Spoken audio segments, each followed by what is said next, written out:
ദശകം 36 പരശുരാമചരിതം. അത്രേ പുത്രതയാ പുരാസ്ത്വമനസൂയായാം ഹി ദത്താഭിദോ ജാതശിഷ്യനിബന്ധ തന്ത്രിതമനാഃ സ്വസ്ഥശ്ചരൻ കാന്തയാ ദൃഷ്ടോ ഭക്തതമേന ഹേഹയമഹി പാലേന തസ്മൈ വരാൻ അഷ്ടൈശ്വര്യമുഖാൻ പ്രദായ ദദിത സ്വേനൈവ ചാന്തേ വധം.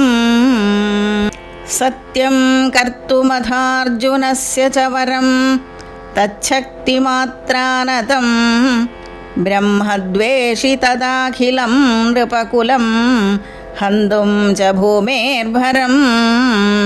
സംജാതോ ജമദഗ്നിദോ ഭൃഗുകുലേ ത്വം രേണുകായാം ഹരേ രാമോ നാമ തദാത്മജേഷ്വരജഃ പിത്രോരഥാസമ്മതം.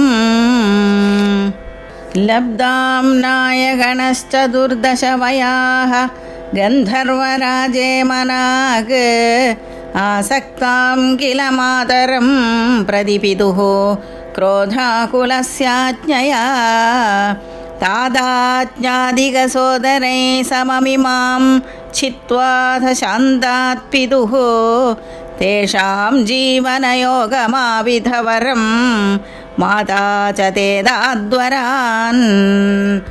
പിത്രാ മാതൃമുദേസ്തവാ ഹൃദവിയ ധേനോർനിജാതാശ്രമാത് പ്രസ്ഥായാധ ഭൃഗോർഗിരാഹിമഗിരോ ആരാധ്യ ഗൗരീപതിം. ലബ്ധ്വാ തത്പരശും തദുക്തദനുജച്ഛേദി മഹാസ്ത്രാദികം പ്രാപ്തോ മിത്രമധാകൃതവ്രണമുനിം പ്രാപ്യാഗമ സ്വാശ്രമം.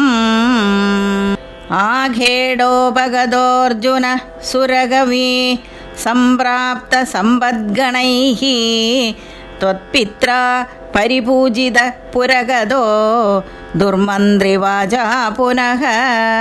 ഗാം ക്രേതും സജീവം ന്യയുങ്ക്തകുധിയാ തേനാവിരുന്ധൻ മുനി പ്രാണക്ഷേപ സരോഷഗോഹതജമോ ചക്രേണ വത്സോ ഹൃതഃ.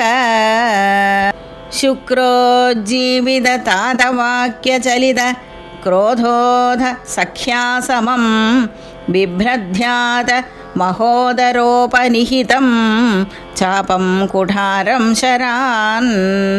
ആരൂഢ സഹവാഹയന്ത്രകരഥം മാഹിഷ്മതീമാവിശൻ വാഗ്ഭിർവത്സമദാശുഷി ക്ഷിതിപതോ സംപ്രാസ്തുധാ സങ്കരം.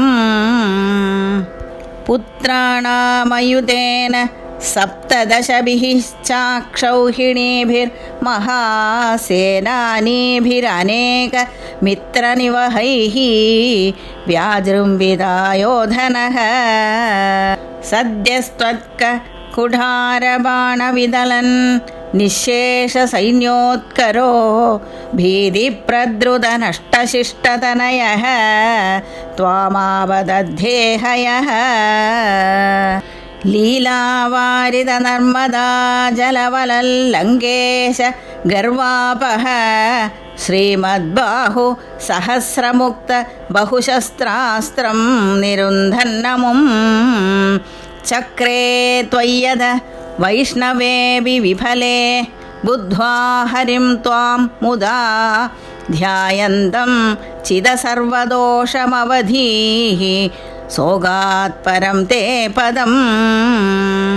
ഭൂയോ മർഷിദഹേഹയാത്മജഗണൈഃ താതേഹതേ രേണുകാം ആഘ്രാനാം ഹൃദയം നിരീക്ഷ്യ ബഹുശോ ഘോരാം പ്രതിജ്ഞാം വഹൻ.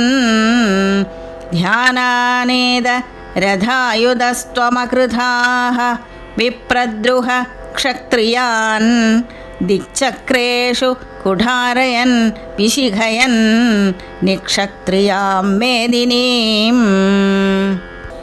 താദോജ്ജീവനകൃനൃപാലകകുലം ത്രിസപ്തകൃത്വോ ജയൻ സന്ദർപ്യാഥ സമന്തപഞ്ചകമഹാ രക്തഹ്ര ദൗഘേ പിതॄൻ യജ്ഞേക്ഷ്മാമപി കാശ്യപാദിഷു ദിശൻ സാൽവേന യുധ്യൻ പുനഃ കൃഷ്ണോ അമും നിഹനിഷ്യതീതി ശമിതോ യുദ്ധാത് കുമാരൈർഭവാൻ ന്യസ്യാസ്ത്രാണി മഹേന്ദ്രഭൂഭൃതി തപസ്തന്വൻ പുനർമജ്ജിതാം ഗോകർണാവധി സാഗരേണ ധരണീം ദൃഷ്ട്വാർത്ഥിതസ്താപസൈഃ ധ്യാതേശ്വാസ ധൃതാനലാസ്ത്രചകിതം സിന്ധും സ്രുവക്ഷേപണാത് ഉത്സാര്യോ ധൃത കേരളോ ഭൃഗുപദേ വദേ ച സംരക്ഷ മാം ഗോപികാ ജീവനസ്മരണം ഗോവിന്ദ ഗോവിന്ദ നാരായണ അഖില ഗുരോ ഭഗവൻ നമസ്തേ.